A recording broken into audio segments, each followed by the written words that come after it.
Good evening, folks, and welcome back aboard to another live production here of the Canadian E-Motorsports Network on iRacing. This is round number 8 of 16 for the season-long Greg Moore Cup, and round number 5 of 8 for the Mario Andretti Cup for Season 3 of the Canadian E-Motorsports Network Indycar Series, powered by Kyle's Fried Chicken and Barbecue.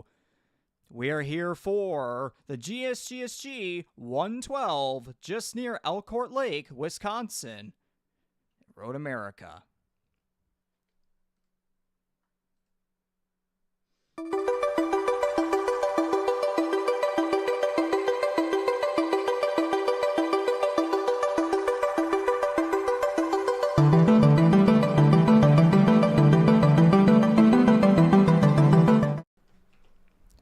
Okay, a bit of a technical thing there, but we're back to getting going here. Hopefully, we keep things smooth from here on out. But yes, the GSGSG 112 at Road America, and on the call here tonight, as per usual, starting off with the voice that you're hearing right now from Charlottetown, Prince Edward Island. Been here with the network since 2022. It is Regan McCauley.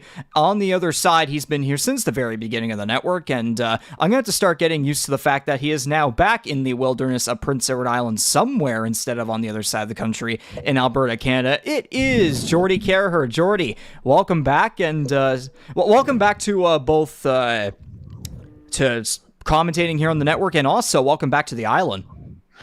Yeah, it's been a little bit of a wild go here the last couple of weeks. As everybody could see, I was able to at least comment on what went down last week. Just didn't have the technical setup, still not fully there yet, as you can see. But we're making baby steps. But yeah, we're on the right side of the country to make something good happen now from here on. Absolutely, but yeah, of course, great to have you back. But before we get into all the action here that we're supposed to anticipate at Road America for the third season in a row here in the Canadian E-Motorsports Network IndyCar Series, let's go quickly back to last week's action at Michigan International Speedway for the Forked River 200, where the driver from Mississauga, Ontario for 499 Racing, Stephen Ellis, the number 46, went to victory lane for the first time in his Canadian E-Motorsports Network career. And just to really show off what we saw out of that race, and just to kind of be the icing on the cake to what was a thrilling race of what basically the drivers called Talladega on steroids, that is how close the win was right there between the two 499 Racing drivers of Stephen Ellis and your reigning series champion in Charlie Sears.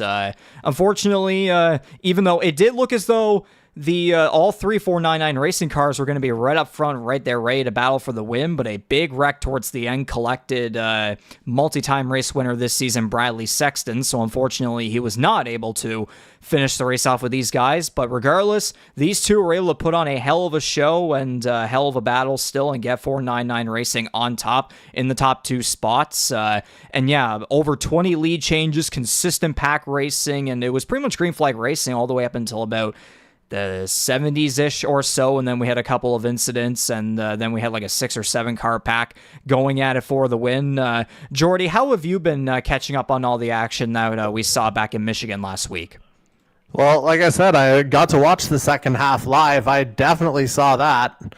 And what I was also glad to see, the fact that we finally had an oval finish. We hadn't had one to this point. So Good to finally get across the line properly with the checkered flag. And we'll see if the momentum continues on. I know we're back on the road courses tonight, but hey, we got to start somewhere. Indeed, yes. So, of course, as I said, Stephen Ellis and Charlie Sears finishing 1 and 2. Again, Ellis is only committed to the oval races for this season, so he's certainly well on his way to contending for the AJ Foy Cup. CD Magram claiming a podium finish after qualifying on the pole for the first time this season. A hell of a run by him. Kyle Knoll, Jordan Kalenian rounding at the top 5. Solid finishes out of Mark Goulet, Andy Hertel, Mike Marini. And if you look at the second half of the board of the 19 car field that we had, that one wreck alone within the it was with, I believe, 15, 16 laps remaining. That wreck alone caused half the field to not even finish the race. Yeah, it was a little bit bananas, to say the very least. Just a little bit more room to operate here tonight. Indeed. So let's take a quick look here at the overall championship point standings for the season-long Greg Moore Cup. Bradley Sexton leads the way by 57 points, previously 76 over Charlie Sears. Sears jumped Kalenian for the second position. Andy Hertel maintaining fourth. William Kern dropped down to the fifth position. There was originally a tie in there, and Kern dropped out of that tie. Hertel taking advantage there. And yeah, 3 of the top 5 points, first-year IndyCar drivers. Hertel is 26 back of Kalenian in the points. Good, and might as well note that Sexton has a whopping 17 bonus points, where second best has only 6, and that's Corbin McCauley, who's back in 7th in points. And to really just kind of really tell Bradley Sexton's story overall this season, he's only finished worse than 3rd twice after 7 rounds, and he's qualified only worse than 4th just once. I mean, total dominance right there. And I mean, maybe not as much luck on the ovals, but he is 100% king of the streets to this point. We'll have to see if he's able to maintain that form.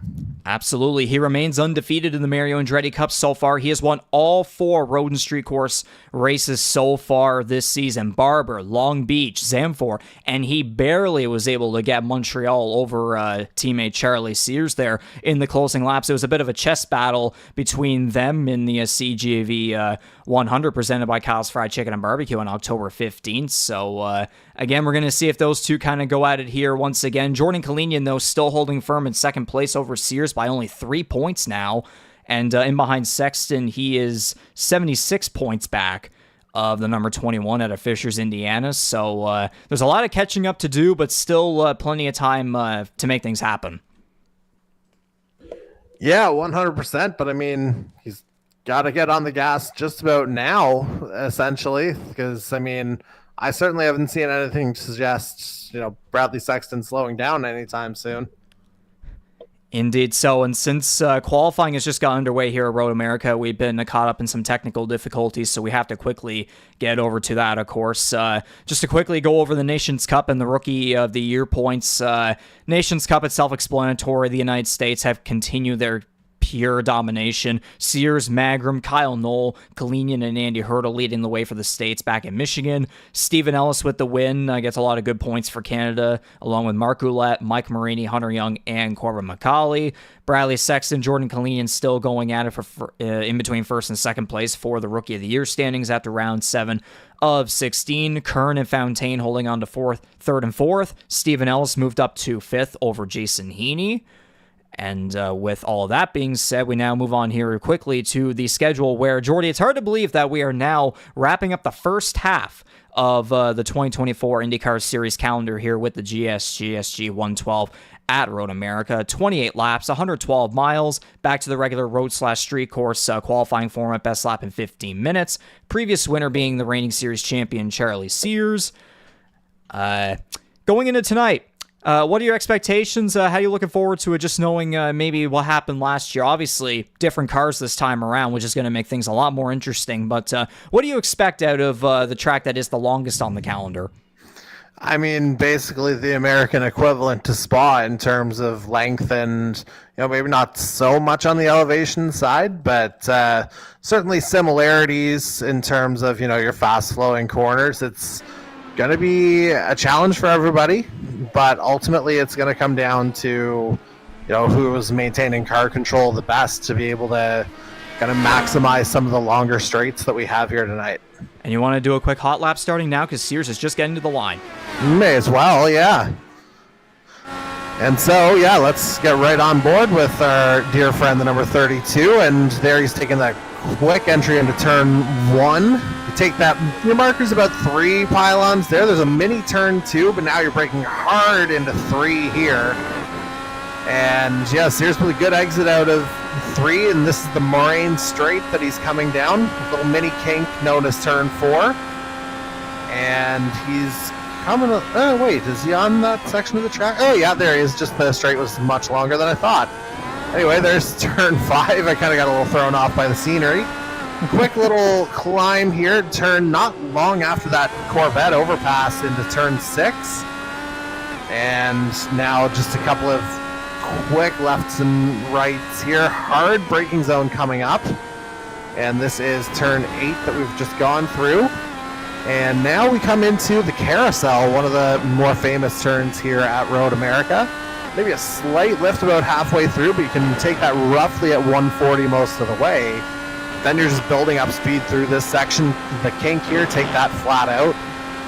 Not a whole lot to say about here. You're just kind of flying through this section of the track here as well.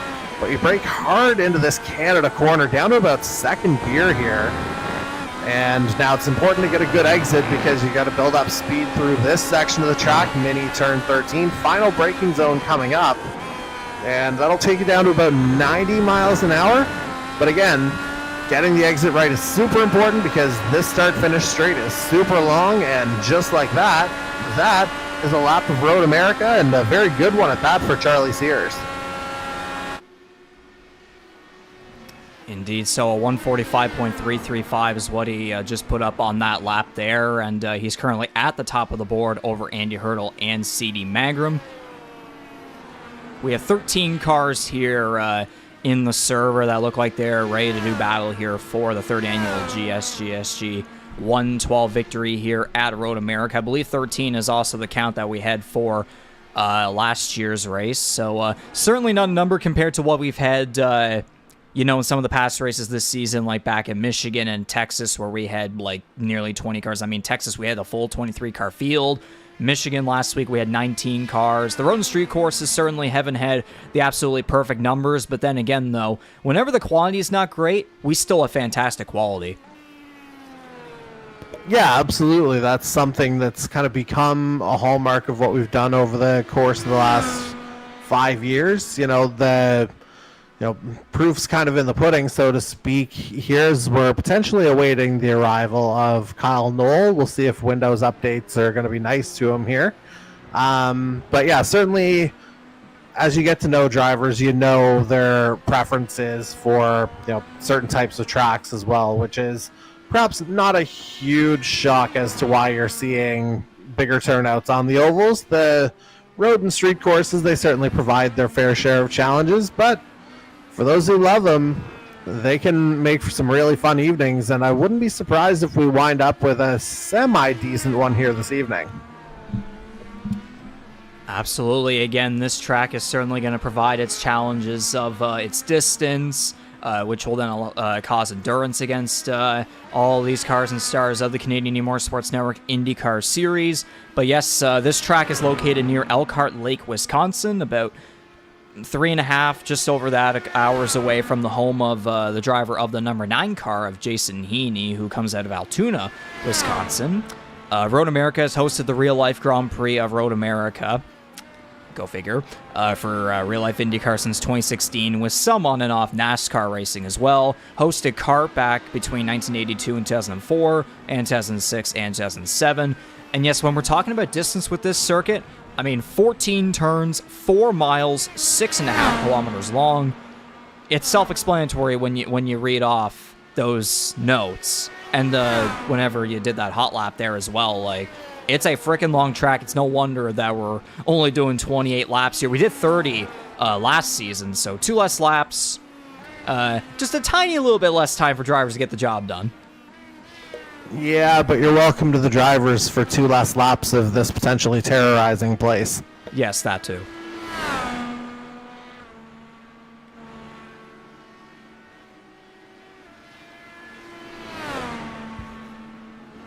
And yeah, I mentioned during the hot lap, some of our racing enthusiasts will be aware of this little factoid as well, but I mentioned the Canada corner being turn 12.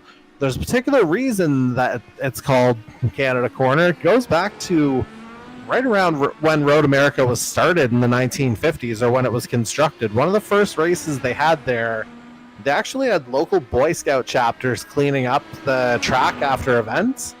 And in that particular corner, they seemed to find a surplus of Canadian beer cans and cigarettes, hence the name of the Canada corner that looks like Corbin McCauley's coming up on right about now. The more you know, the more you know, eh? Exactly. Yes, the number 17 McCauley Racing IR18 currently on a lap here, just coming around Turn number 14 onto the Road America straight with 5.5 minutes to go here in this 15-minute qualifying session. He has yet to put up a lap, so here he goes now. This is going to put him 6th place out of 11 cars that have so far put up a time here. Yeah, I think probably just kind of testing the waters here for Corbin McCauley, just kind of getting the tires underneath him. In practice, we saw him in the low 43s. So there's potential to extract more out of that IR18, and he'll have to if he wants to get within striking distance of Charlie Sears. And yeah, I mean, if you compare those two guys with how their finishes have been on road and street courses so far, Sears has finishes of 2nd, 16th, 2nd, and 2nd. The one bad finish was back at Long Beach when he crashed in the air. Oh, my. Oh, boy. When he what now? Did you literally just speak that into existence? No comment. But as I was saying, I was talking about the opposite driver, so even more ironic. But back at Long Beach, Sears was one of the early contenders, but he did crash out in the early laps. And he barely lost the win back in Montreal 2 weeks ago against his teammate Bradley Sexton, who, of course, continues to remain undefeated in the Mario Andretti Cup, as we were talking about earlier.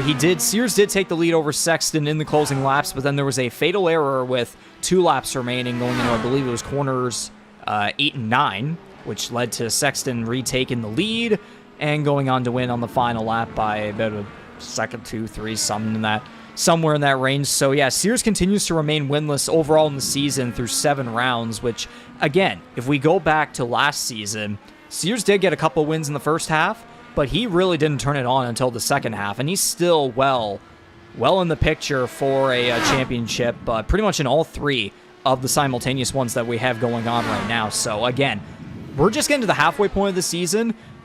It's not exactly early just yet, but there still is time, while simultaneously there also isn't a whole lot of time yet to try and make things happen. Like, you really got to start turning your game on now.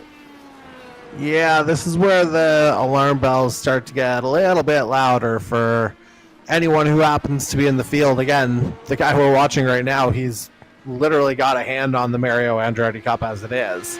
Basically. So, really, effectively a win tonight would put probably a hand and a half on it for him, if we're going to be completely honest.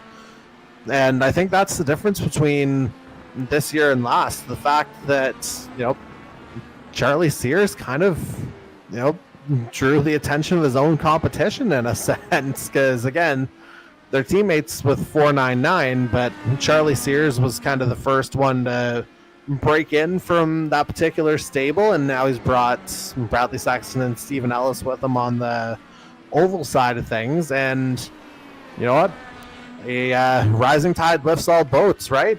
Bradley Sexton or Charlie Sears might be that guy, and it's brought in a guy like Bradley Sexton. You've seen what he's done, especially on the streets and road courses here so far. You're running out of adjectives really to describe it. I mean, I was going to say after tonight, there's only going to be 3 races left for the road and street courses, as next Tuesday will be at Mid-Ohio. Then after, after the Indianapolis 500, then the week after, we're going to have Belle Isle. And then the second to last race of the season after the Iowa Speedway doubleheader, we're going to be going to Laguna Seca, and then that's it. So the Mario Andretti Cup is just a little bit more closer to ending compared to the AJ Foyt Cup. So certainly for the Road and Street Course Championship, really these guys certainly have to step up a little bit more right now. Yeah, just that 5-3 balance between road and streets so far. Yikes. The timing of everything relating to this guy has been tragic. Speaking of timing, how about 42s topping the board? As Sears also goes into the grass, although not as severely. Yeah, again, I don't think he's so worried about it. Again, that time that he's got on the board to top the charts, oh boy, that is a marker, folks.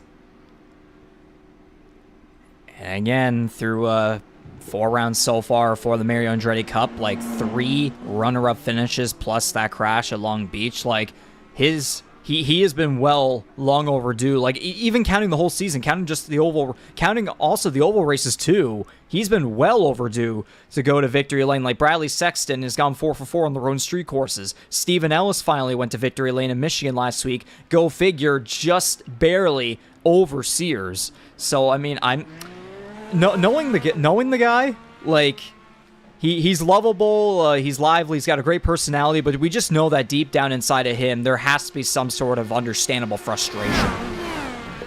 Well, it's like I said a minute ago. I think, in a sense, the skill that he brought to the series last year, that may have attracted a higher level of competition. And I mean, I think you're seeing guys stepping up to that as well. But Sears, he's just been on the other end of it here so far, it has to be said. Like, as you mentioned, the results have been largely good. 3 seconds and then the outlier at Long Beach. But yeah, as you say, I would think he's the guy who's desperate to get into the win column. And to finally continue that little comparison I was making between Sears and Macaulay, Macaulay has finished as a 3rd, 14th, 4th, and 16th. So it's basically he'll either finish in the top 5, or if he's outside the top 5, something happens to him. I mean, and again, as we talked about with Montreal, the incident that he had after I believe there was a pit road fiasco, something like that, my memory serves correctly. But moving on from that, course, as this qualifying session has pretty much just about come to an end here, as Darcy Ford speeds up the hill onto pit road. Yeah, he's all right for that right now. Yeah, I'd say that's about it. Yeah, eventful to say the very least. Indeed, only one driver, of course, Sears getting into the 42. Sexton was not able to do that. Certainly quite the interesting gaps between these guys. I mean, 7/10 in between Sears and Sexton.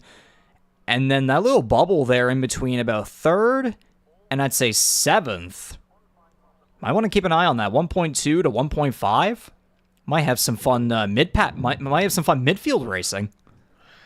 Yeah, and I wouldn't necessarily discount them from jumping into that top 2 or 3 battle either, because again, you saw some of the speeds that were laid down in the practice leading up to the qualifying here tonight. If there's potential to get somewhere within reasonable race pace of that top group, could see things get fairly competitive a little bit higher up the board, which I don't think any of us would argue about.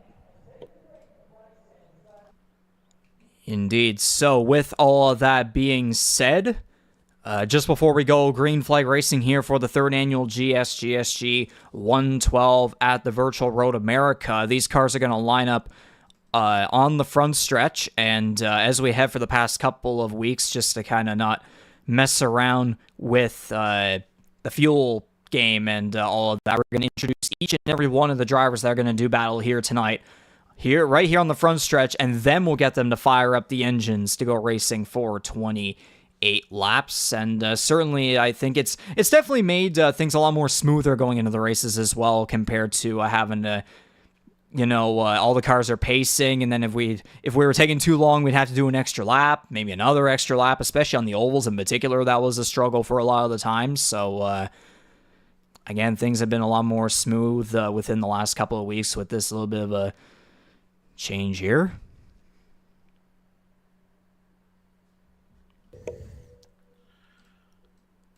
All right, so is it just a standing grid still, or are we, given the length of the lap, we could probably hammer it out in one pace lap?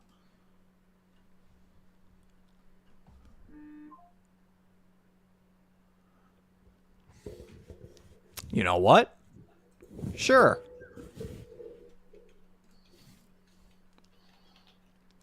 I mean, it's only 13 cars too, so I get it. Yeah, it should be pretty smooth sailing, I would think.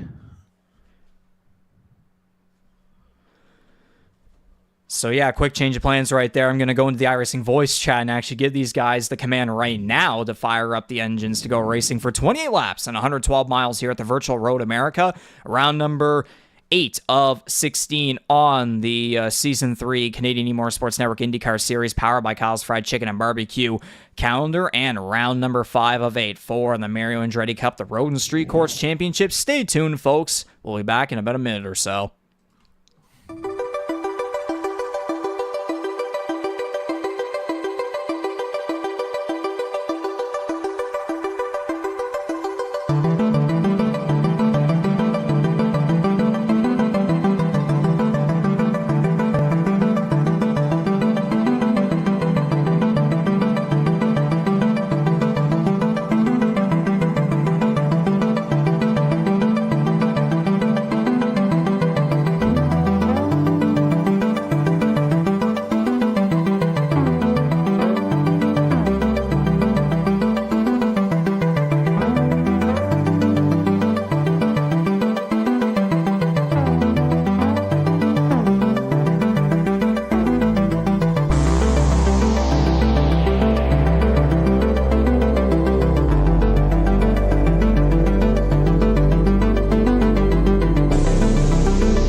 So the engines have been fired up here on the front straightaway, the Road America straight to be specific, here just near Elkhart Lake in Wisconsin. So we're going to introduce each and every one of the cars and stars who are going to do battle here tonight in just one quick pace lap. Again, it's only 13 cars, and it's quite the long circuit. I mean, again, 14 turns and all those miles and kilometers and all that. So to introduce each and every one of these drivers, starting on the front row, go figure, it's the all 499 Racing Row, the two drivers that battled back at the CGB 100 presented by Kyle's Fried Chicken and Barbecue in Montreal 2 weeks ago. The driver of the number 32 499 Racing, Charlottesville, Virginia, Dollar IR18 is Charlie Sears, your reigning series champion. Alongside him, undefeated in the Mario Andretti Cup so far, is the driver of the number 21 IR18 at Fishers, Indiana. That is Bradley Sexton, looking to go 5 for 5.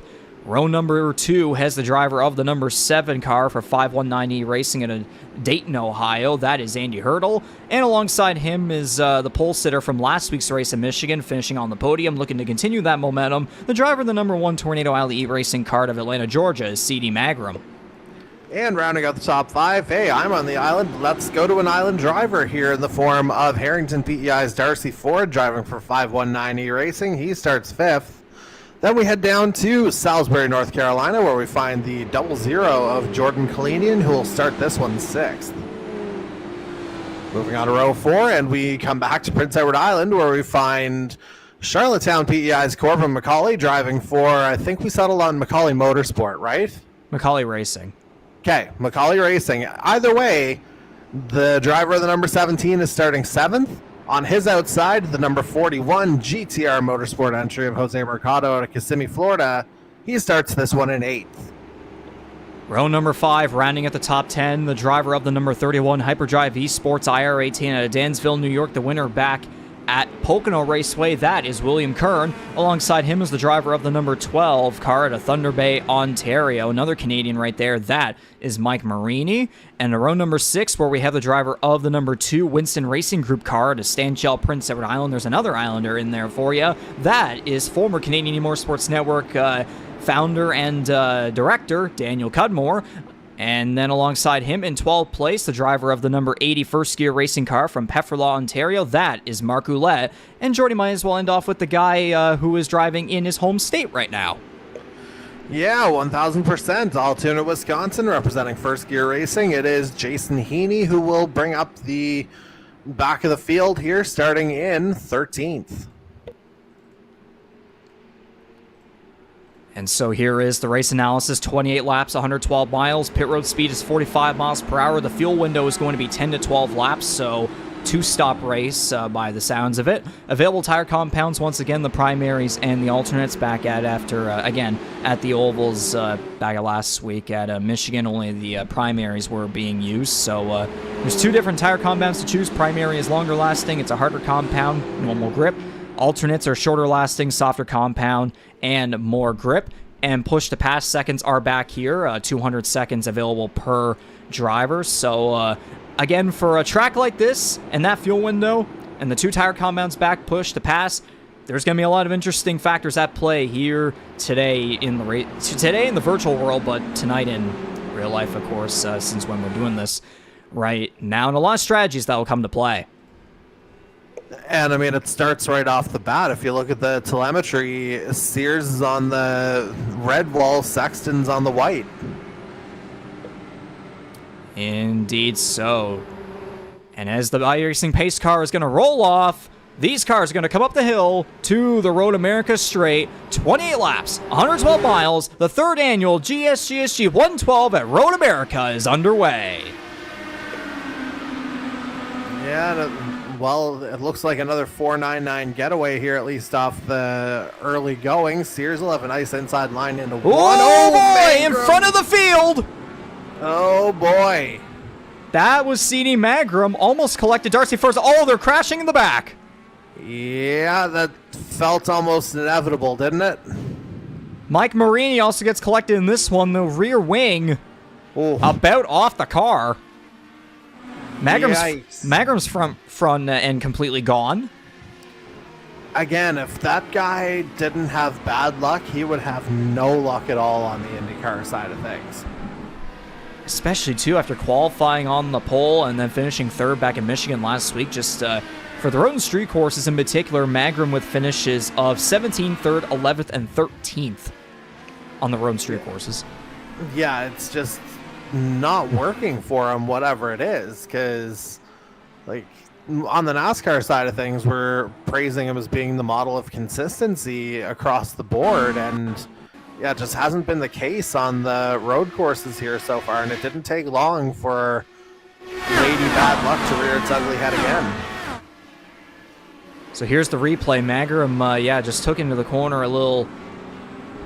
maybe a little bit over top right there, and then Marini in behind, and then they hit each other. Let's see what happened with Marini. Oh, hit from behind by the home state driver. Well, it almost looked like he checked up to try and correct once he saw Magrum, or was that Cudmore ahead of him?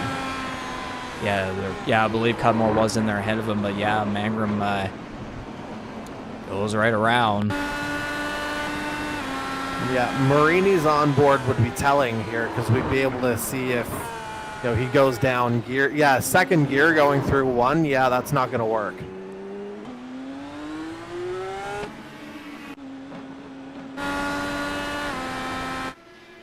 Yeah, the car just completely loops around there in the first corner. So the number one Tornado Alley E Racing driver of Atlanta, Georgia, to pit road. Marini eventually will as well. I imagine Heaney has already made his way down. But back on the track, it's now lap number 2. Charlie Sears led the first lap, and he is now a second ahead of his teammate, Andy Hertel, just over a second and a half back of the two 499 racing drivers. Hertel being followed by McCauley and Kalenian not too far behind. Yeah, I mean, if this group of 5, maybe 6, if Darcy Ford can figure out a way to get back to them, if they can relatively stay together and maybe reel in the 499 guys, we could still have some fun here, because Road America historically has produced some runaways in this particular network, regardless of the type of vehicle.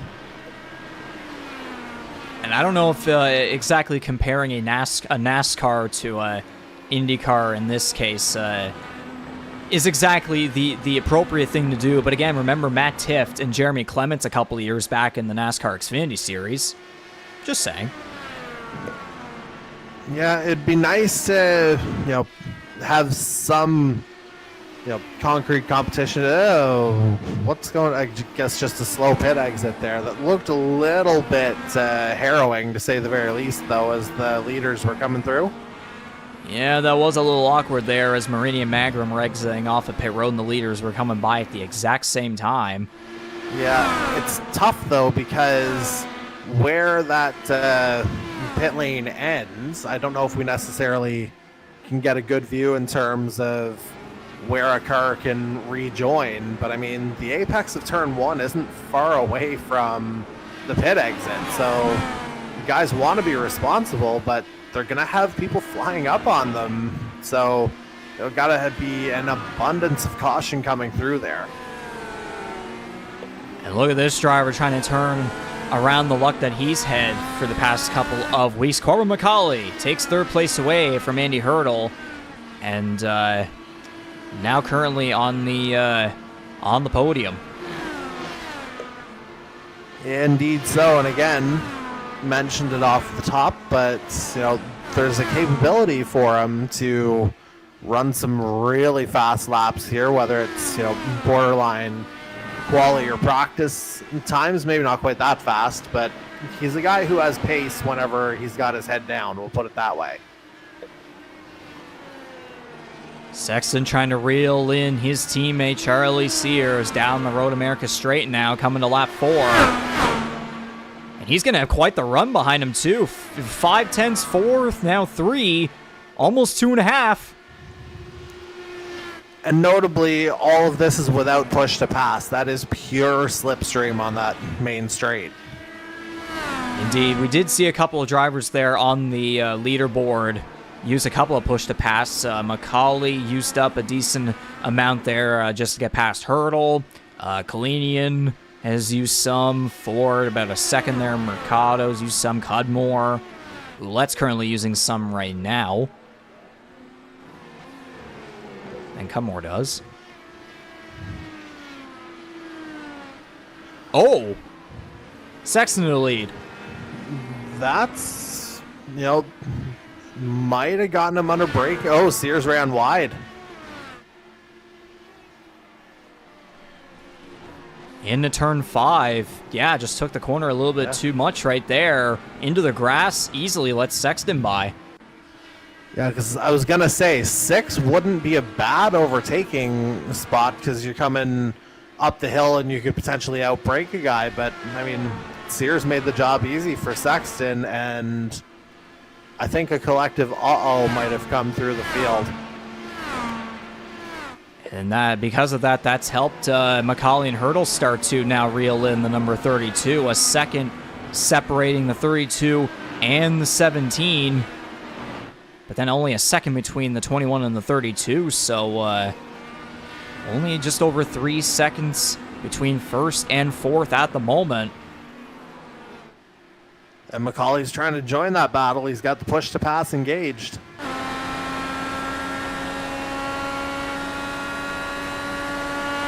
Indeed he does. Might as well put it up there on the leaderboard. Sexton and Sears have yet to use any. McCauley's been using plenty here in the early laps. I mean, it's helped him gain 4 spots, so why not?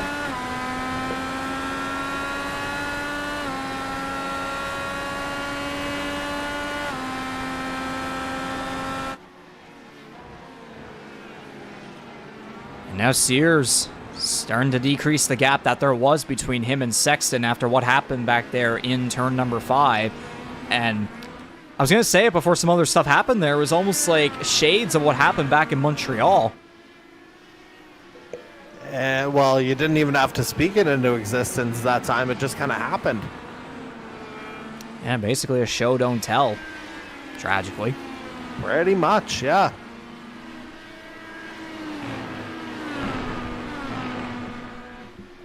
Looking into the YouTube live chat here, Bryce Fountaine watching live from Mexico, cheering on William Kern, of course, who currently sits in the 9th position.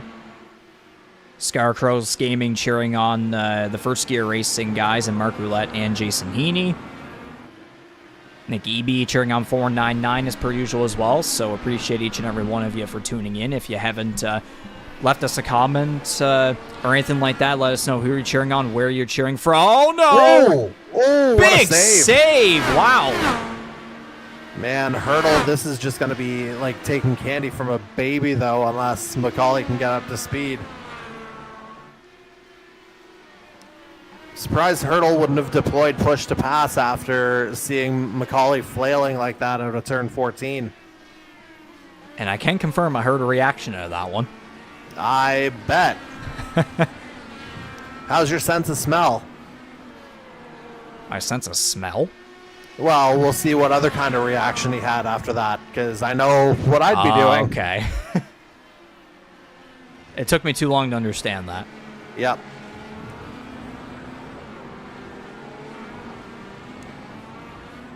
That's going to help Hertel now catch back up to Macaulay there. Maybe even Jordan Kalenian, Jose Mercado, Darcy Ford might be able to make their way into this eventually. As Sears is making sure Sexton does not get away here in the early laps as they're rounding turns 9 and 10. The carousel here at Road America. Mike Marini and C.D. Magram have both fallen a lap down. Jason Heaney is just getting up the Road America straight right now. About a minute and 11 seconds back there of your current race leader, who is coming down the kettle bottoms towards Canada Corner in turn number 12. Yes, I mean, Sears is hanging on here. The interesting component here, again, you see the red walls for the alternates here for Sears. Again, worth noting, Sexton on the white primaries, so we'll see who's got the grip advantage here over the next couple laps as we start to tiptoe toward what we expect to be the first fuel window. Indeed, so we are closing in on that in just a little bit, but yes, as you were talking about there with the tire compound, Sexton, the only driver here in the top 7 on the primaries. Everybody else on alternates, aside from 8th through 10th. Heaney's on alternate. Marini and Magram are on alternate and primary respectively at the moment, so it'll be intriguing to see what decisions and what strategies come to play here in this first green flag pit window. Well, I mean, you can see, like, obviously Sexton has the pace on the primaries too. Switch him to the alternates.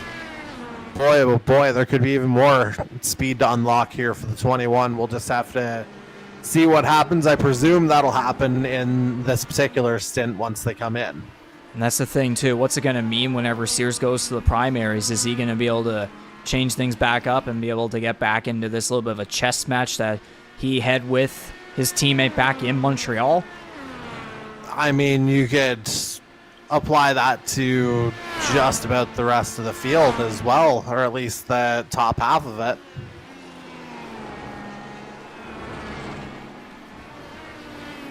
So a second and a half between the 21 and 32. Macaulay and Hertel separated by a second. Kalenian's not too far. Or excuse me, I was reading the wrong numbers there. He's 4.5 seconds back of Hertel. It's Jose Mercado that's starting to get near him at the moment. Darcy Ford not too far back. Daniel Cudmore's just kind of doing his own thing right now in 8th, just waiting for potential misfortune to catch upon some of these top dogs here at Road America. Kern and Ouellette hanging on to top 10 positions still at the moment.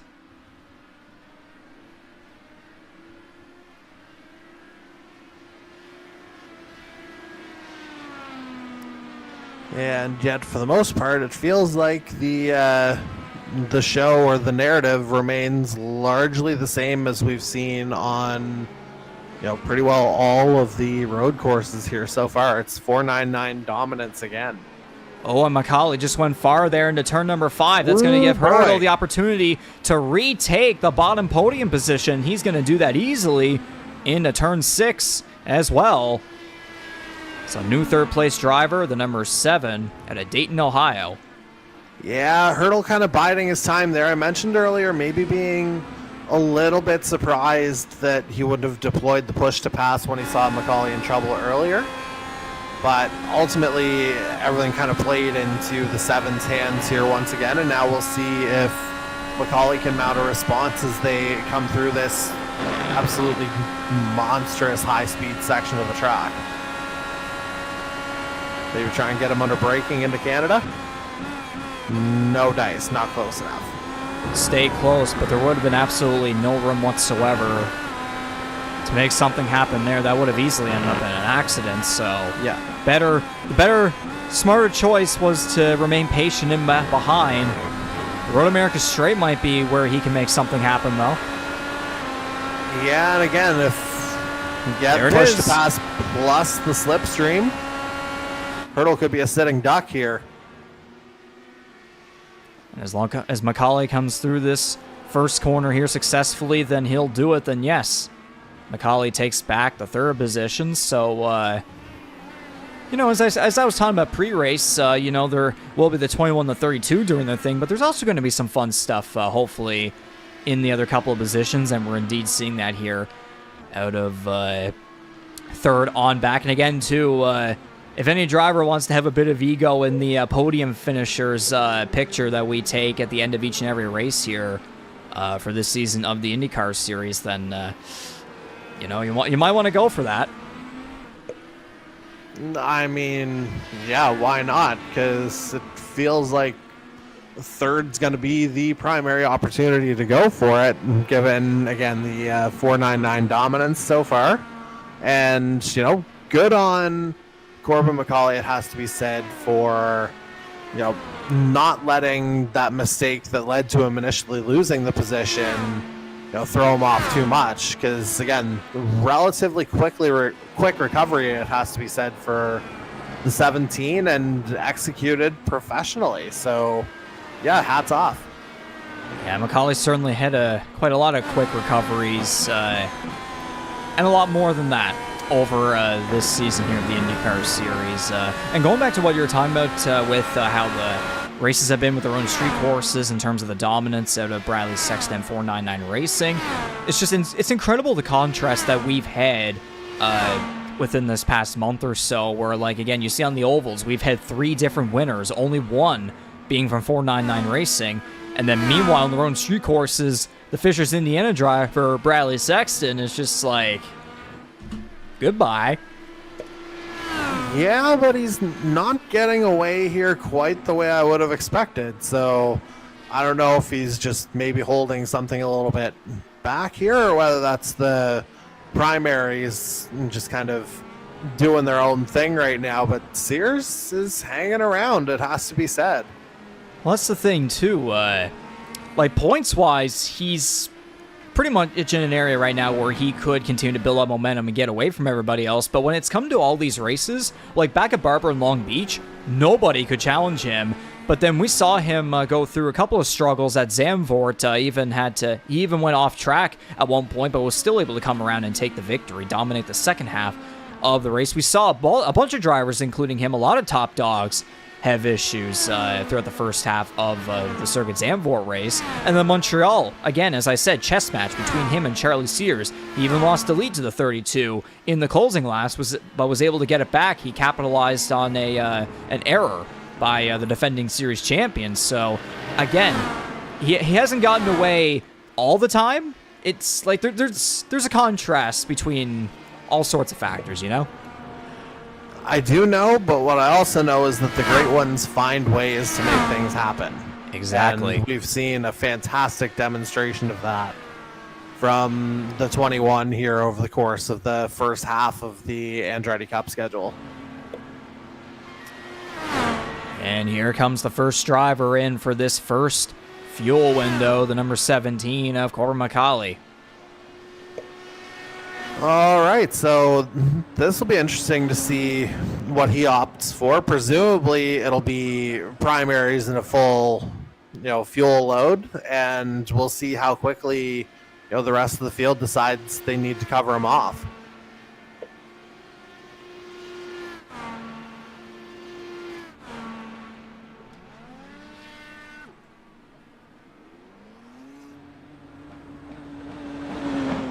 Macaulay changes to the primaries. And yeah, that is tire requirement satisfied for the evening.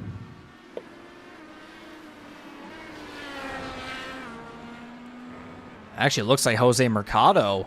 I might have missed him actually being the first car. He already came in a lap before. 8.4 second pit stop time behind Macaulay at 8.1.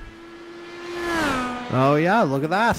He also made the switch over to the white wall primary, as you mentioned.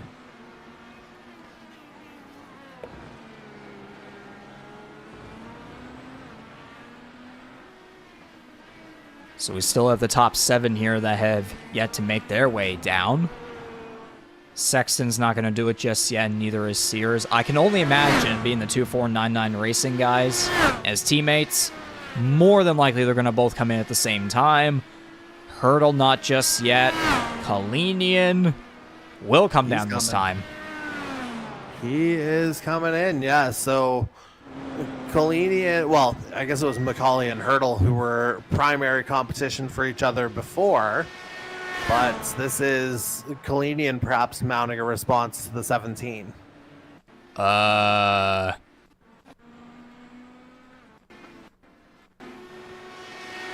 Where'd everybody go? Just double checking something here.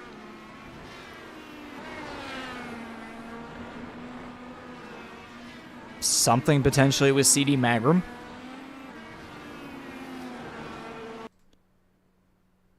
I was gonna say, it looks okay so far.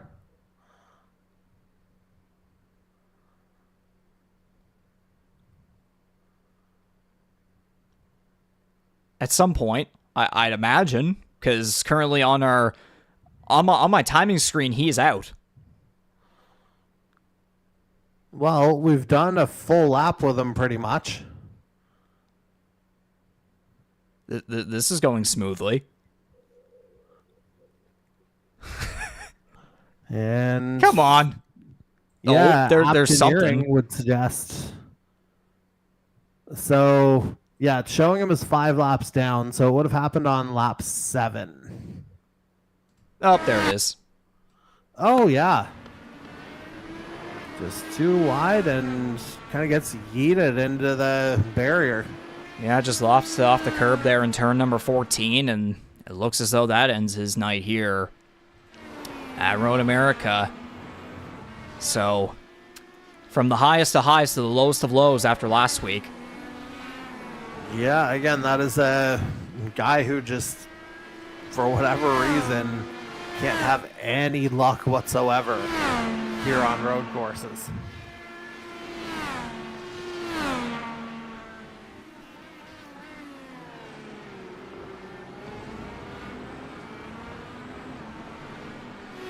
Daniel Cudmore has made his way down to pit road. Okay, so here's an interesting proposition for you. I think it was actually Charlie Sears who mentioned this in the chat at first, most likely being a 2-stop race. A lot of these guys aren't far off from potentially making it a 1-stopper if they make it to lap 14 before they fuel. That's half distance. Good to know. So I wonder if maybe there's a little bit of a curveball being thrown into the picture here. So Cudmore comes off a pit road.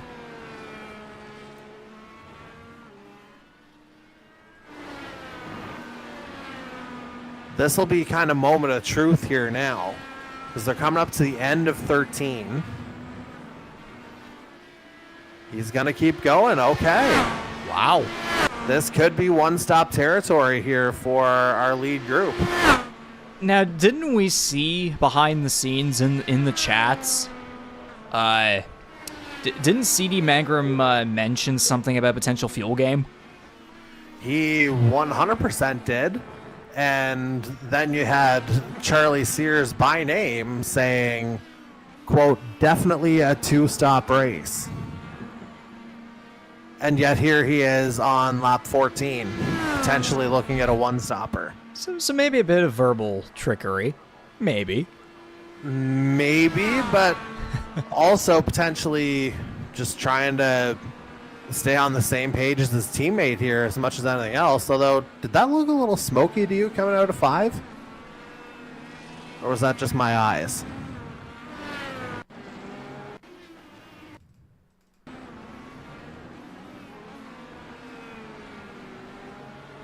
Might just been me.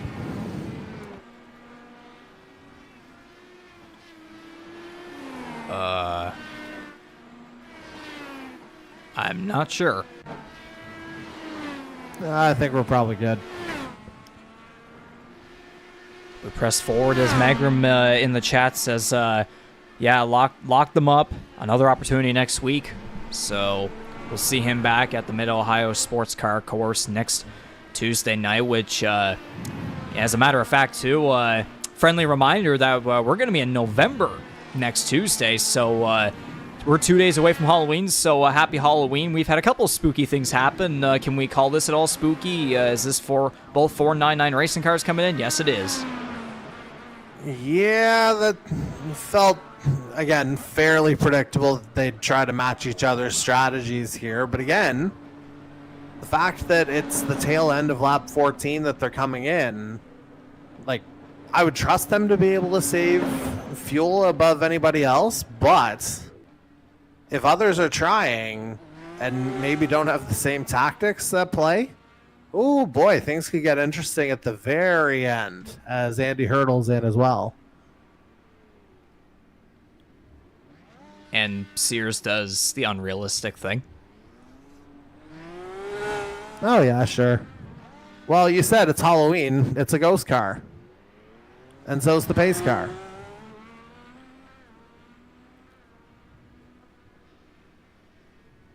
Yep, spooky, scary skeletons and whatever else. Yep.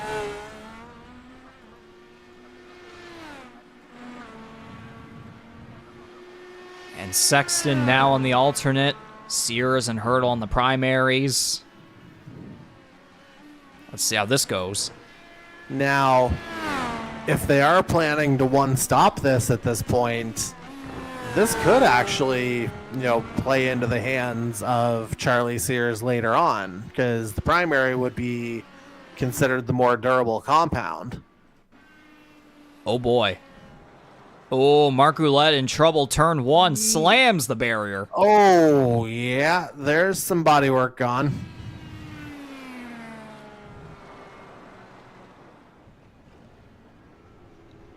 Oof. Not ideal. To put it lightly, yeah. So he is on pit road. And so is Jason Heaney now coming down to make his, I believe it's his fuel window stop by the looks of it. Stints at 13 laps, so I'd imagine that's the case. Yep.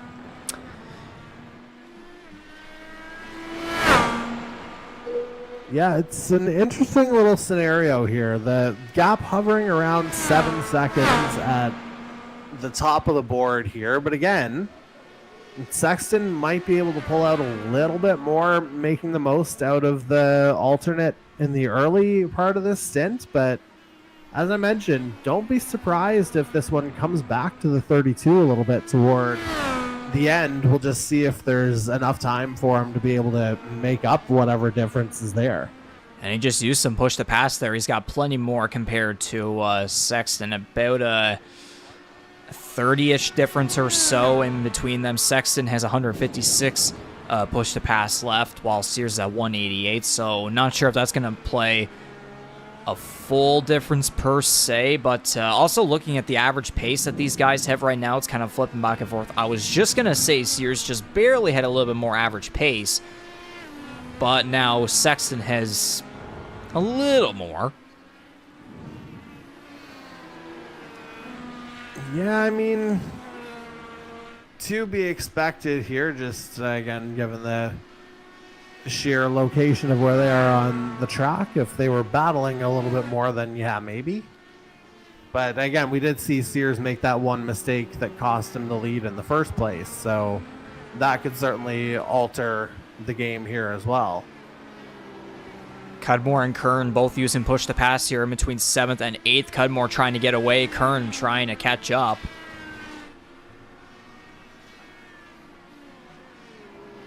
Yeah, a little bit of bravery doing that in one of the tighter parts of the track.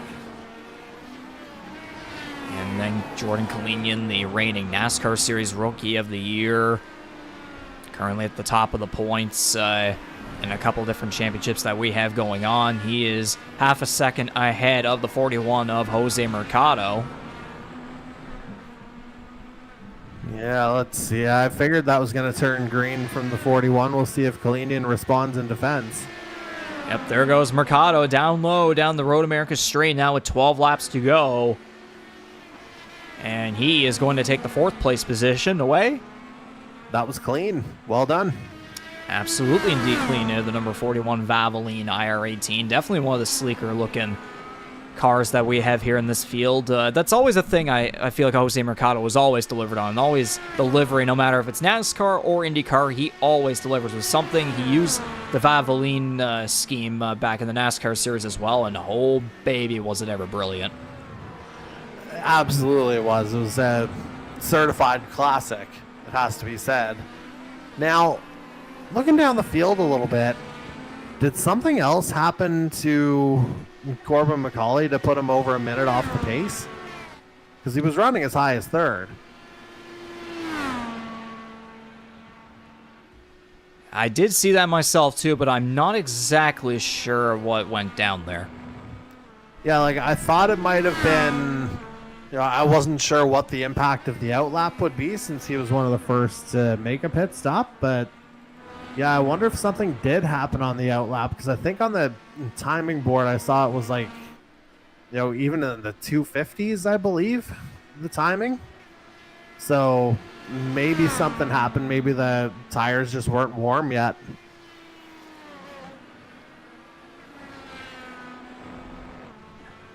So some did indeed happen. Unfortunate not to catch it, but regardless, we press forward, and it's just unfortunate to see right there. Again, the guy we saw running up there towards the front, and pretty much every single race it's either been when running up front, he'll be right there for that podium finish or a top 5, whatever it may be, or completely wrecking out back in Montreal. Just it's been a roller coaster of a year for the reigning NASCAR Series champion, trying to translate that success over here to the open wheel side of things, but just hasn't been able to really get the job done. But still plenty of time to try and get his number 17 McCauley Racing IR18 into victory lane. And I think one race that he certainly is going to have his eye on to certainly compete for is going to be the Indianapolis 500 in 2 weeks' time. I mean, if you don't have that one circled, what are you doing in the IndyCar Series? Basically, I mean, again, to a friendly reminder that the Indianapolis 500 is going to have its own little interesting format that we also have had in the past here in the IndyCar Series. Qualifying for the Canadian E-Motorsports Network Indianapolis 500, which first of all, new compared to the 250 that we've been doing. We're now actually, based on the popularity of out of the community that we have here within the Canadian E-Motorsports Network and the IndyCar Series, we up the distance, up the laps. It's now the main thing. It's the real life thing.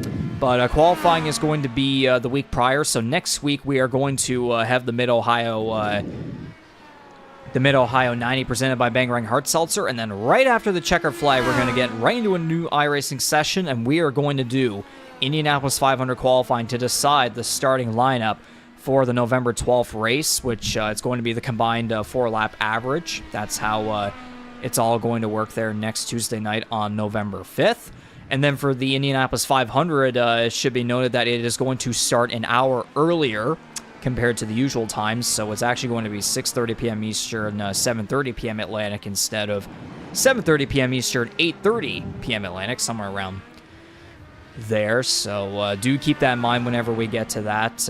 All Indianapolis 500 action beginning next week, of course, with qualifying and then the race the week after. But of course, we have Mid-Ohio first before all of that. And we still have 10 more laps here, or just under 10 laps left to complete here in the GSGSG 112 at Road America. Bradley Sexton continuing to hold firm on just over a 7-second lead over his teammate Charlie Sears.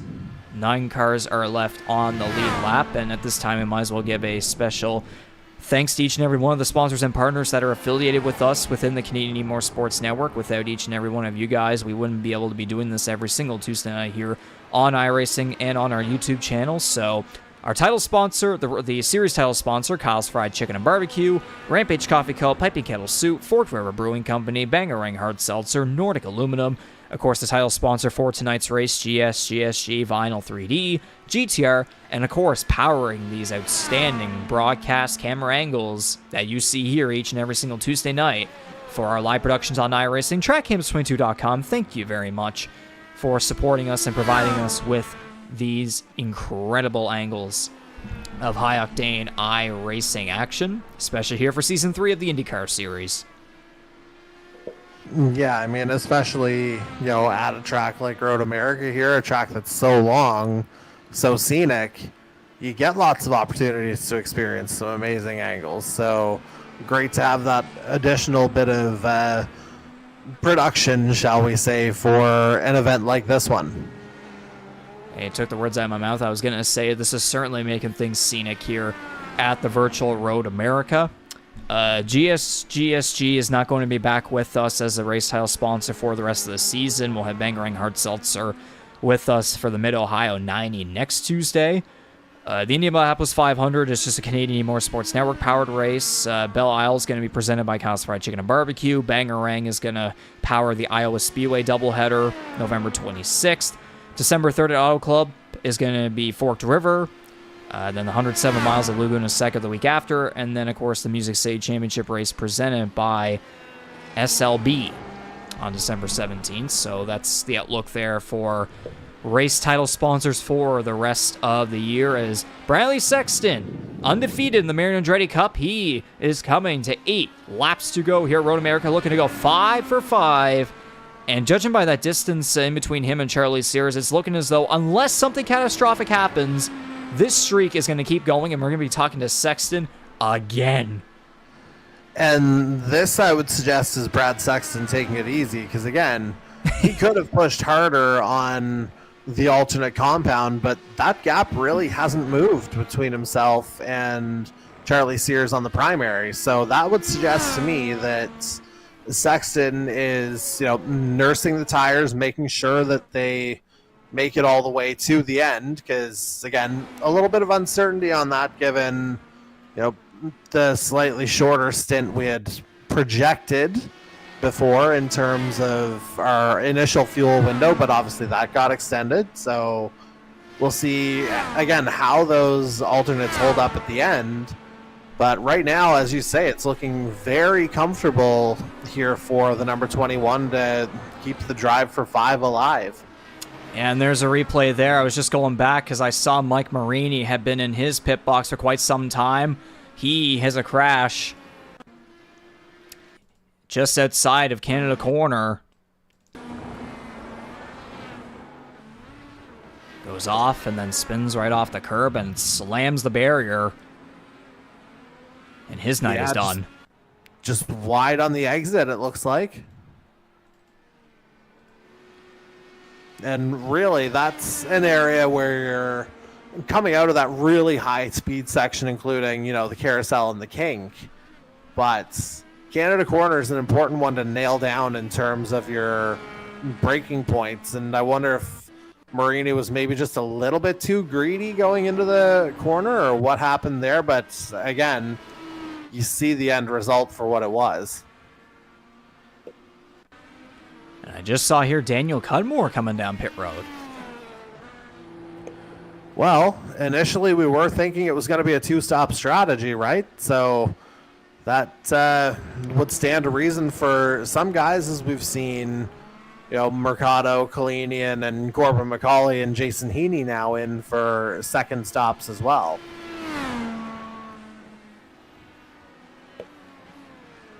And I'm just now beginning to notice the gap between Sexton and Sears.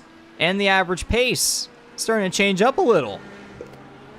What was I saying earlier about the alternates and primaries and how they'd hold up?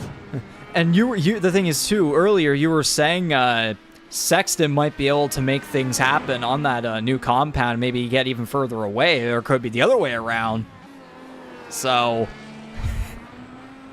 well, initially at first I thought he was conserving, unless there was a rare mistake out of the 21 somewhere that's caused the gap to narrow slightly. Or is it just all speed from the 32? You have more data than I do.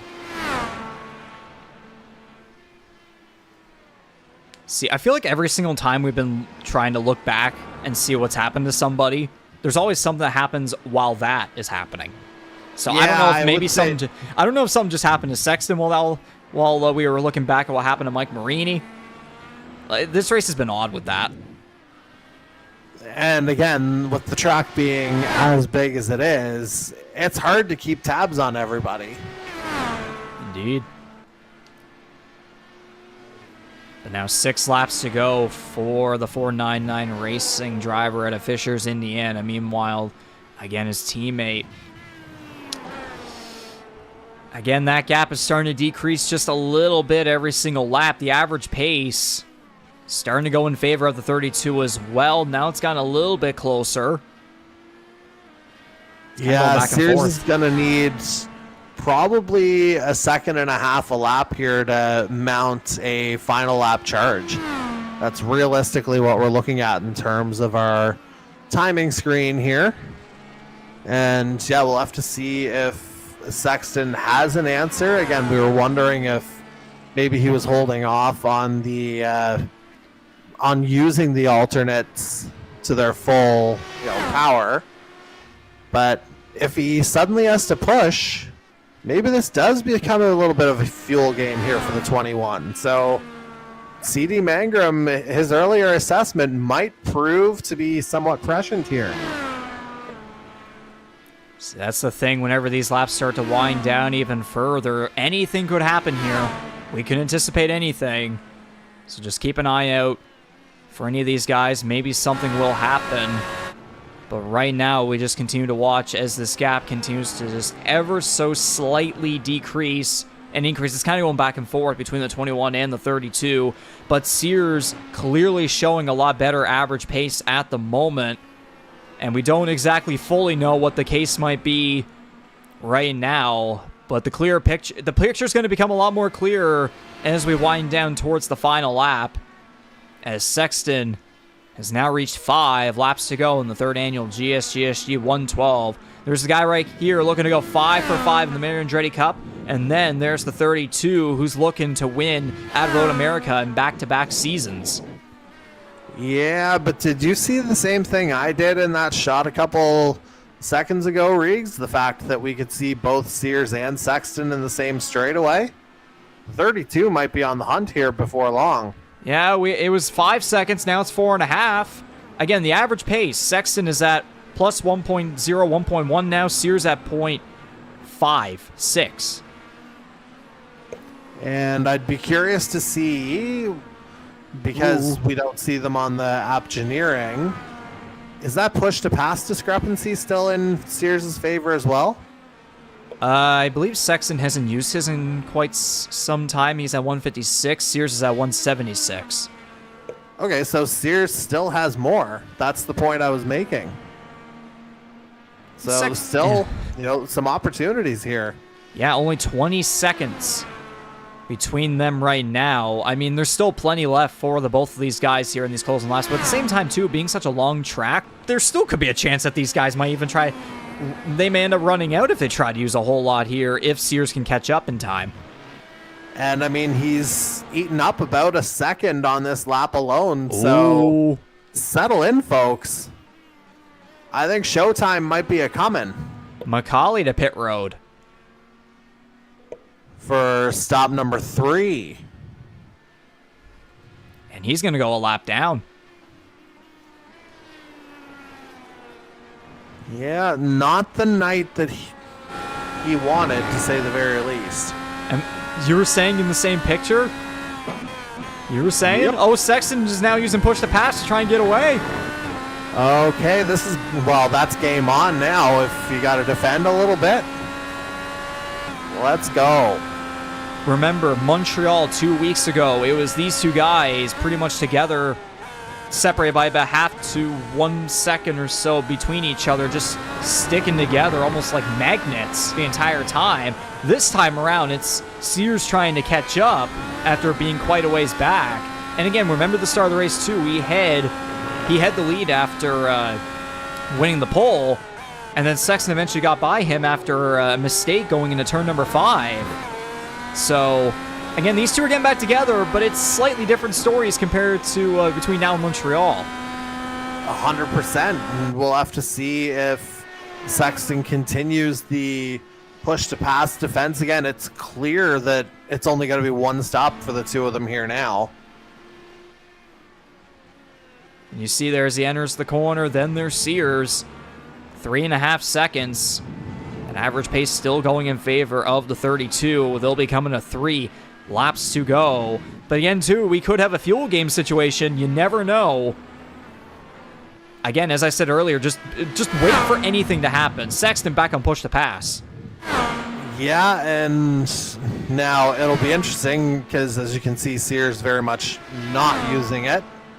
And Sexton limited his usage there, it has to be said. Didn't quite go all the way down the straight. Again, possibly a bit of a conservation game happening there, but I think all bets are going to be off here on this last lap.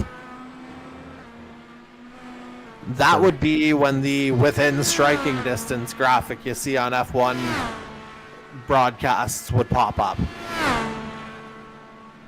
3 seconds now turns into 2.8, about 2.7 there for a split second.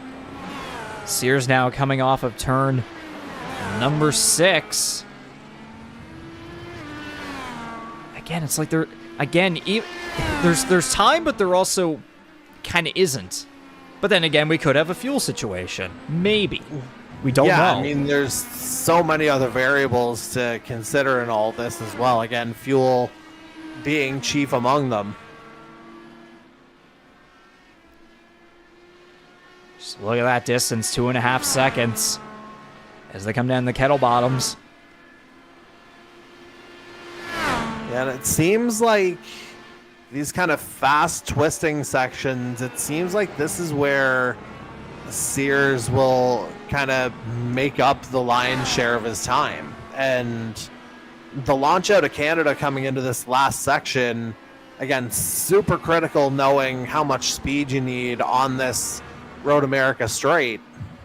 Oh boy, yeah, it seems to be that last corner that's really going in favor of the 32, because look at that, 2.3, 2.2 there. It was almost exactly 2. Sexton on push to pass to get away.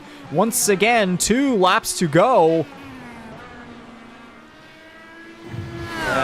Yeah, I think in order to make this a drag race at the line, Sears has to have an absolutely monster lap here. It's just ever so slightly decreasing. Barely. Look at that, 1.9. Back to 2. Again, they're going through a corner here, so that's a different variable to think about right there. 1.9, 1.8. I feel like it might end up being 1 lap too late here for Charlie Sears, but you never know. Again, I don't know if Sears or Sexton, was expecting his mirrors to turn purple again this soon.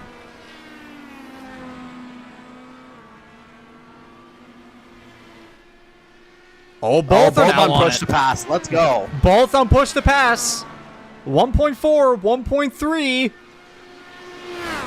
Push to pass coming through the kink. Are you kidding me?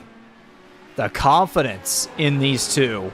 One guy trying to get away from another guy trying to catch up and make a battle for the ages and trying to claim redemption after 2 weeks ago. And also technically for Sears, that'd be last week as well, after falling just short of the win to teammate Steven Ellis, who claimed the first career victory. Both on push to pass down the Road America straight. White flag for the 2499 Racing drivers. And if Sears can get close enough to get into the slipstream on top of using push to pass, man, oh man, this could be so good. And we've seen how good Sears has been technically in kind of the middle section of this track. This should be fantastic right to the end. You also said it could be just a lap short. They're back on push to pass. Look at Sexton swinging to try and make sure that slipstream gets away. Yeah, just trying to... Oh, man. And it looks like Sears is going to get it. Oh, maybe a little wobble coming out of 5. Oh, Sexton got loose there. Huge from Sexton there, as you say. This is not going to be a lap short. And the thing, I would safely assume they're going to make it back on fuel too, because that could be a variable at play. They're both at 13 lap stints. Imagine if either one of these guys just started slowing down out of nowhere. Yeah, and like really, again, 14 laps was the opening stint plus the pace lap. Look at this! Sears going to be brave through here. Into the kettle Try and get him bottoms. under braking. Side by side. Who's going to come out with it? Oh, Sears they're trying still on the outside. going. Sears remaining confident. This They're is going to be a still drag going at race to the line. In Sexton a will have turn. the inside coming through 14. Oh, and through 14. I think it's going to be Sears that's going to get a run down here to the start-finish line. But he's got to make a move. He's got to do it now. To the line. Sexton gets it.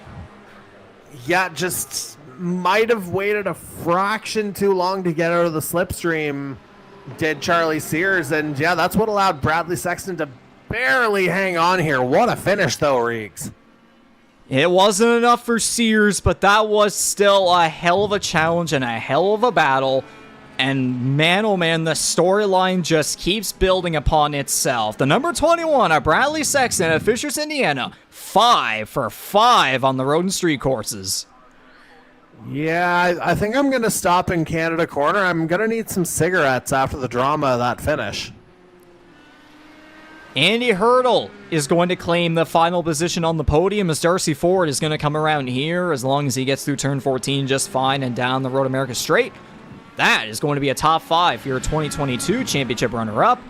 And oh man, it looks like Kern and Pocono might be in for something here for the final position in the top 5. Okay. It's going to go to the 31.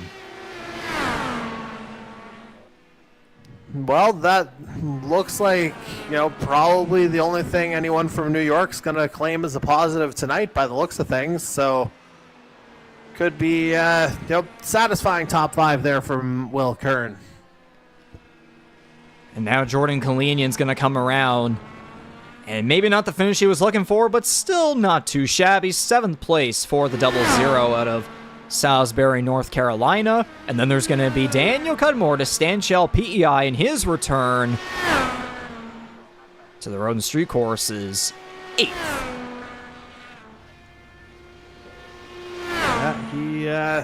Good to see him back on track here, obviously. Again, we saw him at Michigan last week, but we weren't sure maybe the couple weeks before that, but it looks like everything's all good from here. I know it was also a super busy time for our dear friend over there.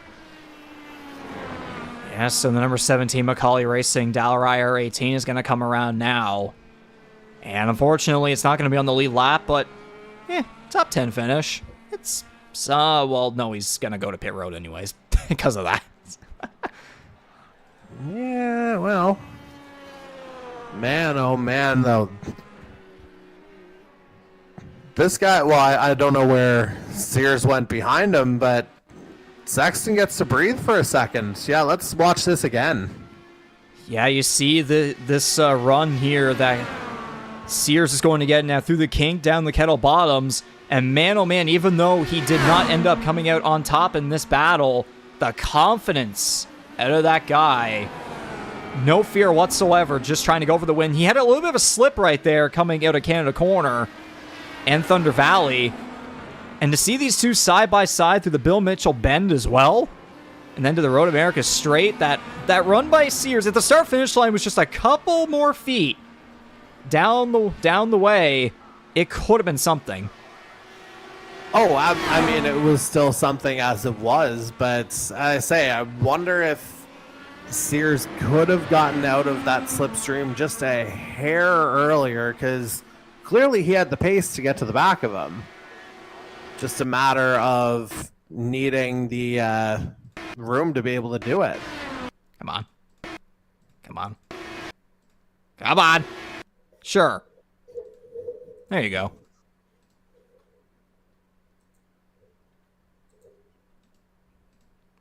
So I believe, judging by the time, by the my leaderboard, 0.047.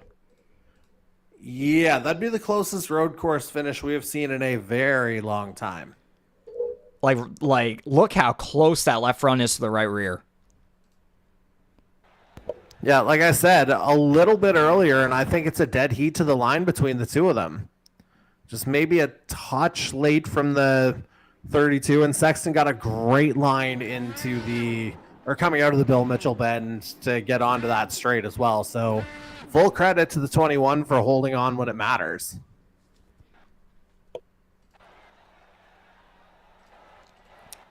Indeed, and the thing is too, obviously not everybody is a fan of drivers getting away with stuff, but we've seen the recent road street course races, like, again, I mentioned earlier, Barber and Long Beach, Sexton got completely away. But then Zandvoort, Montreal, and now here at Road America, he was certainly in the opposite of getting away. Sears caught all the way up, but Sexton was still barely able to hang on.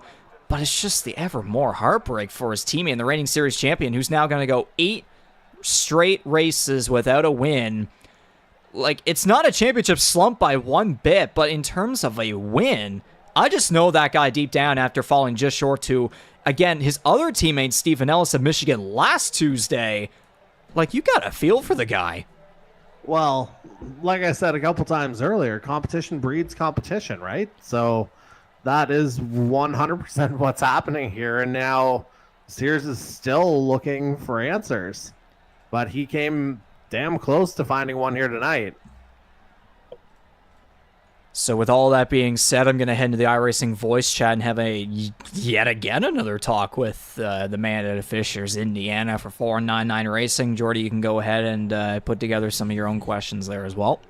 I was going to say, you've got at least different talking points here tonight. Absolutely we do.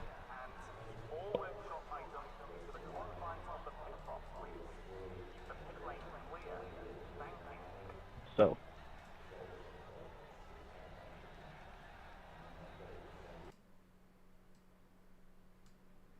Riley, this is Regan up in the broadcast booth. You got a copy? Yes, sir. How are you, Regan? I'm doing fantastic. So is Jordy, and I mean, especially after that finish that we just saw, that racing that came down to the wire, that battle once again, you and Charlie Sears. It was kind of like Shades of Montreal, but at the same time, like, completely different situation too. You were far ahead of him, and then Sears caught all the way up to you after being like 7 or 8 seconds back, and it was both of you guys side by side, down that long straightaway there going into Canada Corner, and still side by side, eventually entering through turn 14, down the Road America straight. Sears just did not have enough time to get you there, but man, oh man, just, again, it's like, you're now 5 for 5 in the Mario Andretti Cup. Like, you're undefeated on the road and street courses, but these last couple of races, you certainly have not gotten away with any of these races. You have had to step up to the challenge of these guys going up against you, especially Charlie Sears tonight and back at Montreal. So just talk about what that was all like, and just seeing Sears catching all the way up to you and seeing him side by side with you, especially through some very risky corners and down the straightaways and everything. Like, what was going through your mind? What was your heart rate at? Well, my heart rate was through the roof, and what was going through my mind I probably shouldn't say on broadcast, but it was definitely an oh crap moment for sure. Charlie is a fierce competitor, super, super fast, and when we were just, talking through the race, trying to figure out, what we were going to do, especially at the beginning, and then at the end, how the tire compound difference really, made the race finish up. I was really struggling on the reds, and I just kept seeing them on the relative gain seconds a lap, and definitely was terrified. I knew that I had to keep it respectfully side by side. Definitely don't want to break the number one rule in racing, which is don't wreck your teammate. But I knew I had to keep it side by side if I wanted any shot at the win. So we raced hard, we raced clean, raced fair. Charlie was super fast. If he wasn't sputtering towards the line, I honestly think he might have been able to get it, or at least it would have been nearly identical times crossing the line. So I thankfully just had just enough fuel to get that extra lap around to get here at the start-finish line right now. But yeah, it was tight the entire race. I'm just so thankful and amazed that we were able to make a one-stop work there with as fast as we were running. And I mean, you're talking about your heart rate and all the stress that was going through and everything within those final couple laps, especially the final lap in particular. Just and as you said, struggling on the alternate tire compound, and knowing the fuel situation, knowing that Charlie was quickly approaching those final couple of laps. Just talk more about that pressure in you to hold on and still get the job done, and now just to realize that you are 5 for 5. Being 5 for 5, I didn't think that would happen. I figured today I was going to go 4 for 5. So thankful that I was able to do it. Really happy with it. But yeah, Charlie and I were sitting in the team chat, talking with each other. And as the lap started to wind down after that first stop, we definitely started to get a little progressively quieter and more focused in on the race. And the more I saw time ticking off, it just every lap the pressure was coming, and I knew I couldn't make any mistakes, because if I did, Charlie was going to be able to capitalize similar to what I did at Montreal. And I just had to focus on keeping every corner clean and getting the best exit I could out of every corner. But my braking performance was suffering on these tires. Any sharp jab of pressure was just locking them up. But thankfully I was able to avoid that. But my tires are cooked right now. And let's keep going through that final lap. Take us through the final couple corners, Sears having the confidence to get side-by-side with you off the kink, down the Kettle Bottoms, Canada Corner, Thunder Valley, the Bill Mitchell bends all the way, turns 11 through 13 side-by-side. But then into turn 14, how much confidence did you have knowing that you are going to have the apex going down the final straightaway, the Road America straight to the start-finish line? That was imperative to keep the nose in there, for sure. When we get through the kink on our way down to Canada Corner, I kept seeing him get closer and closer in my mirror, and I was sweating like crazy. I was so nervous, and I knew I had to cover off the inside. I figured he might be able to get a better run on the outside, but at least I would be able to maybe stay neck and neck, and it's really fun to race with somebody I trust as much as Charlie, and it's phenomenal to be able to do that. But yeah, those last few corners, I was even going push to pass up the hill for the semi-blind left-hander before the final corner. It was amazing. Again, a lot of trust in both of our driving styles there. He had a lot of trust in me. I had a lot of trust in him, and I'm happy we made it out unscathed and were able to put on a great finish for everybody.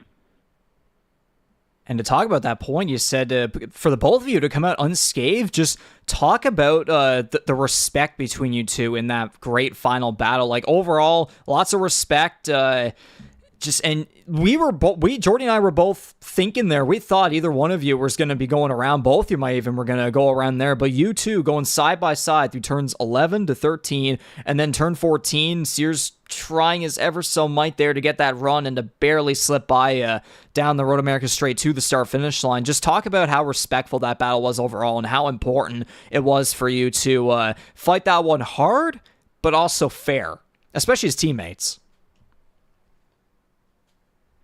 Yeah, you said it. Definitely, again, don't want to wreck your teammate, right? So, we knew kind of going into it, we keep joking about papaya rules. We don't want to screw each other up, but we also, we're drivers, and we want to have good, fun, and fair competition. So, yeah, again, a lot of trust. I've seen Charlie drive, before I even joined 499 Racing, and definitely admired his ability. So it was cool to be neck and neck with him.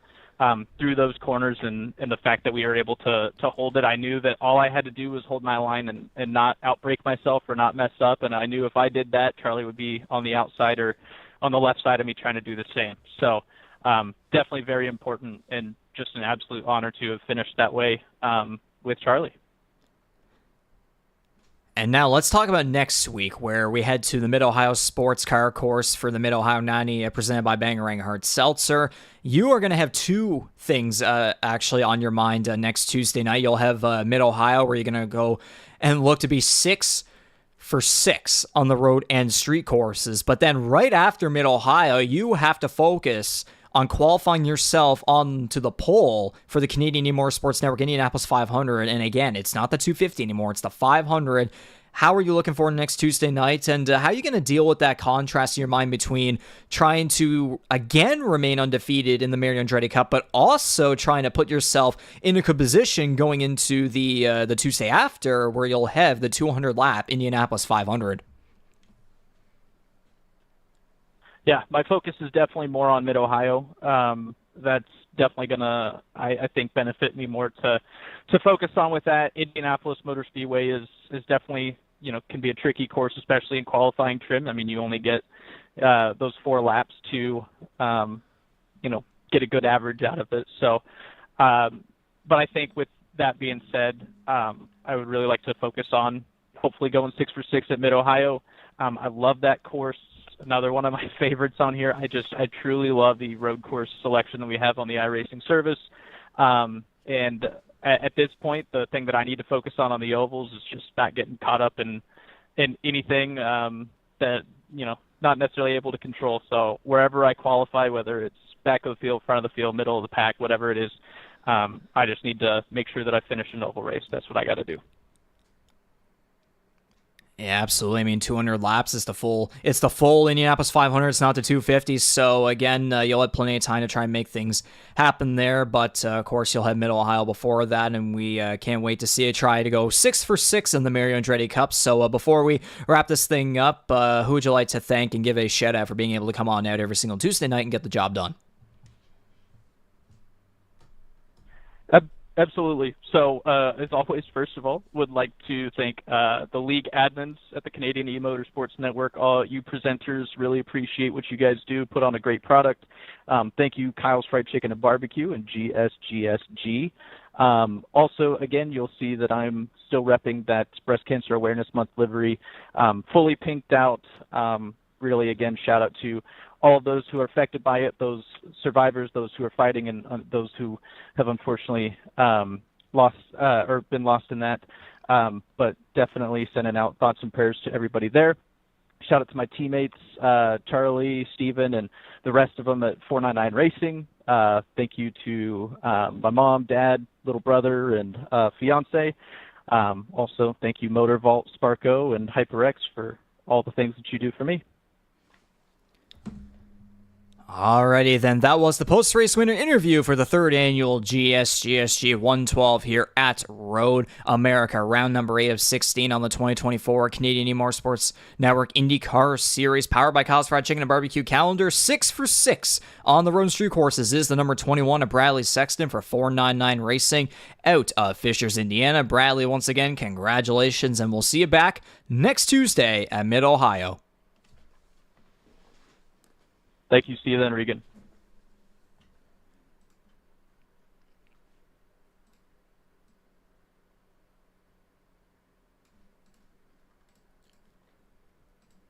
And so after that talk here with the number 21, Bradley Sexton, let's go through the unofficial race results here. Of course, Sexton going to victory lane. Charlie Sears making it yet another 499 Racing top 2, and yet again, another week in a row where he is going to have to finish on the runner-up position there. He'll have to try again at Mid-Ohio next Tuesday, and then there's going to be the Indianapolis 500 as well. So there's going to be a lot of pressure within the next couple of weeks to make things happen and to try and catch Bradley Sexton in the points overall. Andy Hertel, great race, great finish there. 3rd place on the podium. Darcy Ford and William Kern, top 5 finishes. Jose Mercado, 6th.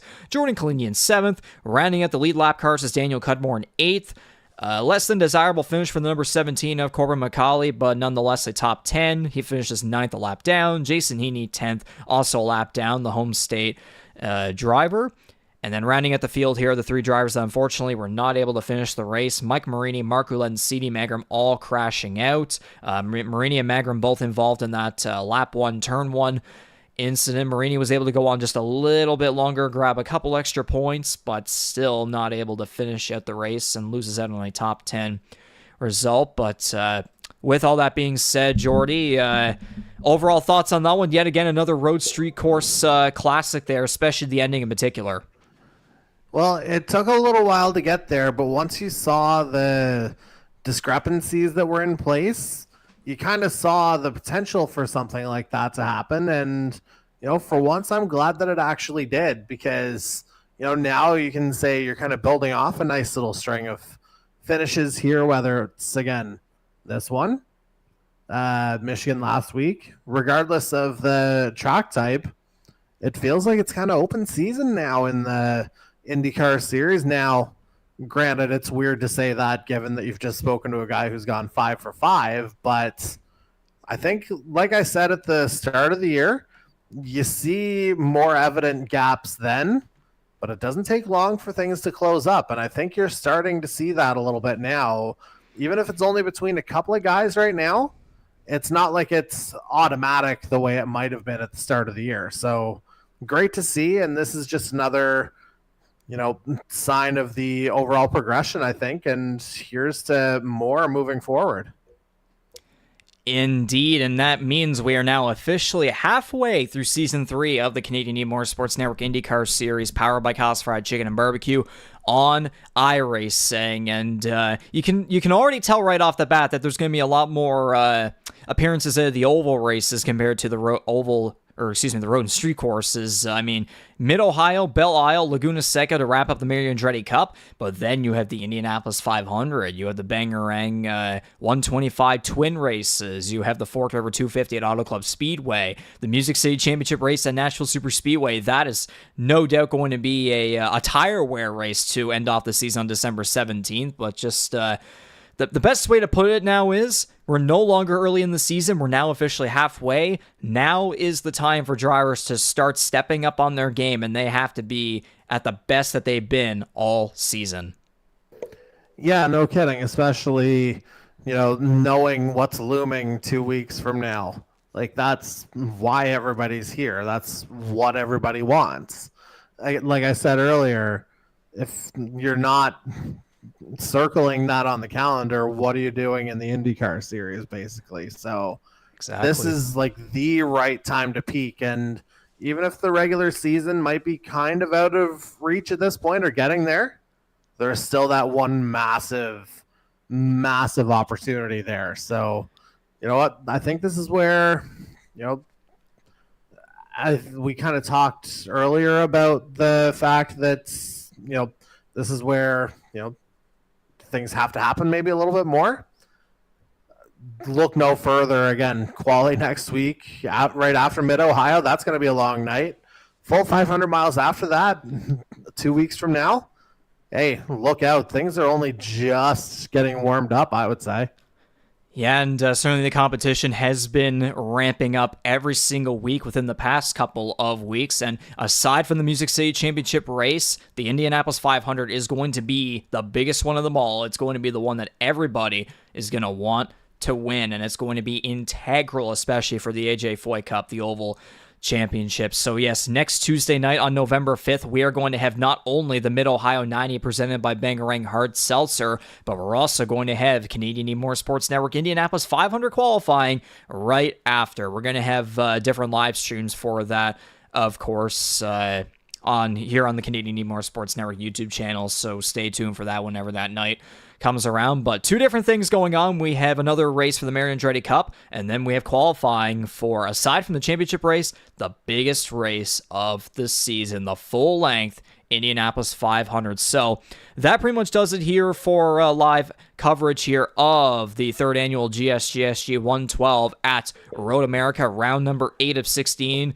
for the Greg Moore Cup, and round number 5 of 8 for the Mario Andretti Cup. The number 21 of Bradley Sexton for 4 99 Racing out of Fishers, Indiana, going to victory lane yet again, remains undefeated in the Mario Andretti Cup, 5-for-5. Congratulations to him once again, and he'll look to go 6 for 6 next Tuesday night. So on behalf of everybody here involved in putting this whole thing together, Jordy Carraher back on Prince Edward Island, my fellow color commentator, and with the network since the very beginning, the rest of the competition committee, driver, staff, partners, sponsors, everybody involved. And then once again, making this all happen every single Tuesday night here on iRacing. My name is Regan McCauley out of Charlottetown, Prince Edward Island. Thank you to each and every one of you for watching, listening, and tuning into tonight's incredible action here at the virtual Road America in Elkhart Lake, Wisconsin. We'll see you all next Tuesday night for more Canadian E-Motorsports Network on iRacing live action here on our YouTube channel. Have a good one.